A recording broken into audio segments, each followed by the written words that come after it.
Hello, my name is Fraser Simons. This is my channel, Springboard Thought. Today I am going to do my 2022 reading stats video, completely separate from everything else. And I'm going to do Storygraph for it. I'm going to attempt to do a screen capture on my old iPhone, which I use as an iPod basically now. It's very beat up. The battery dies in like a matter of like 6 hours basically.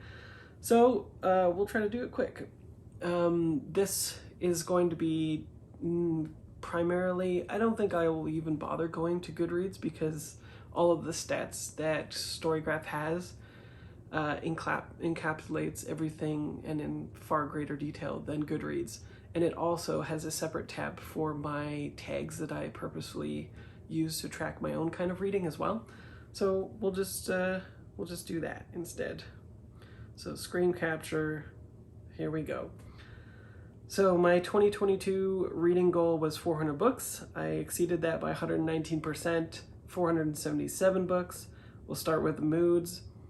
Pages read 167, 950, and that's extrapolated from audiobooks, which is another point towards Storygraph. When you can choose how it codifies the audiobook if you want, but how I have it is the number of minutes or hours gets changed into pages as well. And they have some kind of algorithm, so I don't have to do anything, and it just, if I mark a huge long audiobook, it marks a huge long amount of pages as well that correlates to it. So I think that's great. Predominantly I'm reading reflective, emotional, dark. That's half of my reading, and then it goes into adventurous, which is all comics get lumped into adventurous anyway, as well as what I use adventurous for is more like unconventional writing or things that are actually adventurous, basically, like adventure stories. Challenging is down from last year. I think challenging was a major portion of my reading before. Must have been the Booker. And then mysterious, again, was a larger chunk last year. Then in bite-sized little bits, it's informative, tense, sad, funny, hopeful, lighthearted, inspiring, with the smallest being relaxing. Makes sense. So pace-wise, I've enjoyed a 57% medium pace, fast percent is 13, and slow is 30. Makes sense.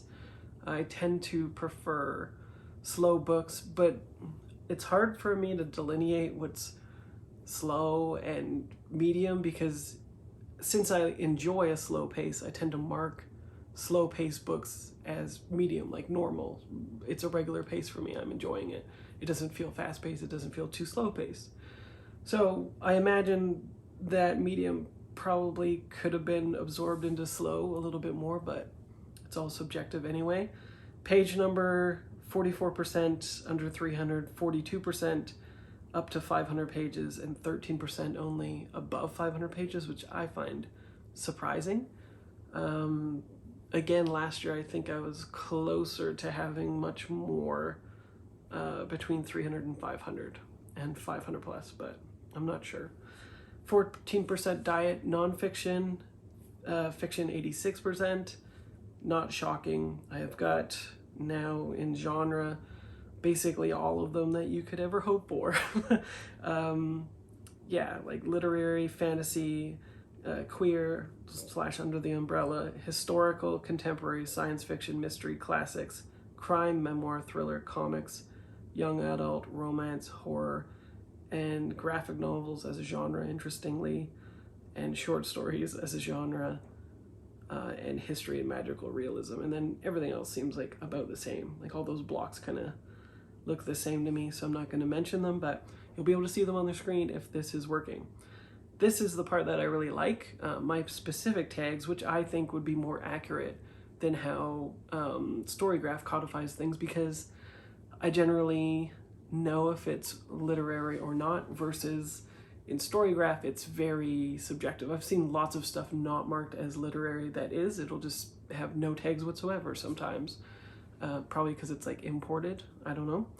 But by far and away, I've read more literary fiction than historical fiction, more queer than fantasy, social justice as a separate category that I marked, mystery, science fiction, crime, nonfiction, upmarket, graphic novels, modern classics, and then cultural to America is pretty high up there for this year. Usually none of the cultural marked stuff even tracks. Thriller, Canadian, memoir, all-time favorites. It was a good year for all-time favorites because usually that doesn't track either. And then a few other ones. So if you compare that, for instance, to the genre thing that I just run by, you can see some discrepancies there. Format, 4% digital. I really don't read a lot of Kindle, to be honest. Oh, and look, it even has 1,863 hours read or 105,631 pages. So that's awesome. I love that breakdown. I don't think it had that last year. Maybe it did, but maybe it didn't have the hours. That feels new. But yeah, 30% audio, 58% print. That seems correct to me. Most read authors. I read the Harry Potter books again, but didn't go over them.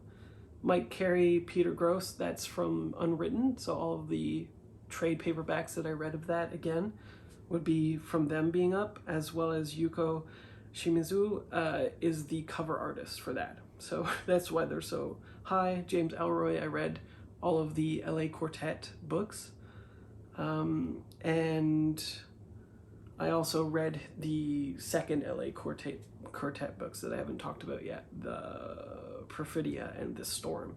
So that's why he's up there. Mike Mignola, in the beginning of last year, I read a bunch of Hellboy, Becky Chambers books, Elizabeth Strout, and Elena Ferrante. Number of books versus pages. Spot the month where I was feeling stressed out. Yeah, I think January always does that, where it just sort of starts at a specific limit and then things kind of like start tracking afterwards for some reason. But for the most part, you can see that I've read generally the same amount of pages as books or higher in the case of a couple of them. But yeah, I'm not too worried about that, to be honest. The average star rating is very good, 3.83. I think that's high.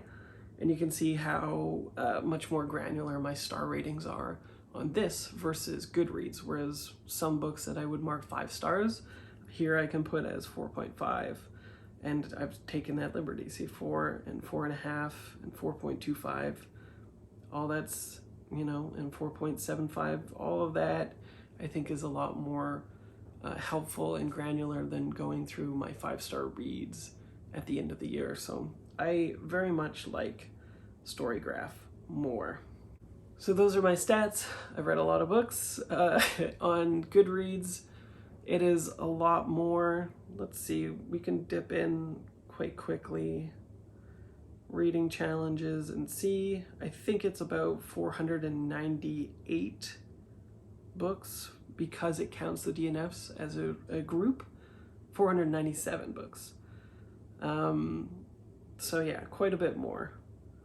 And on this, it's just a list of books, and I can't really see any stats. So yeah, I think Storygraph is much more helpful overall. And that's my 2022 reading stats. Hope you enjoyed it. I'll see you next time for another video.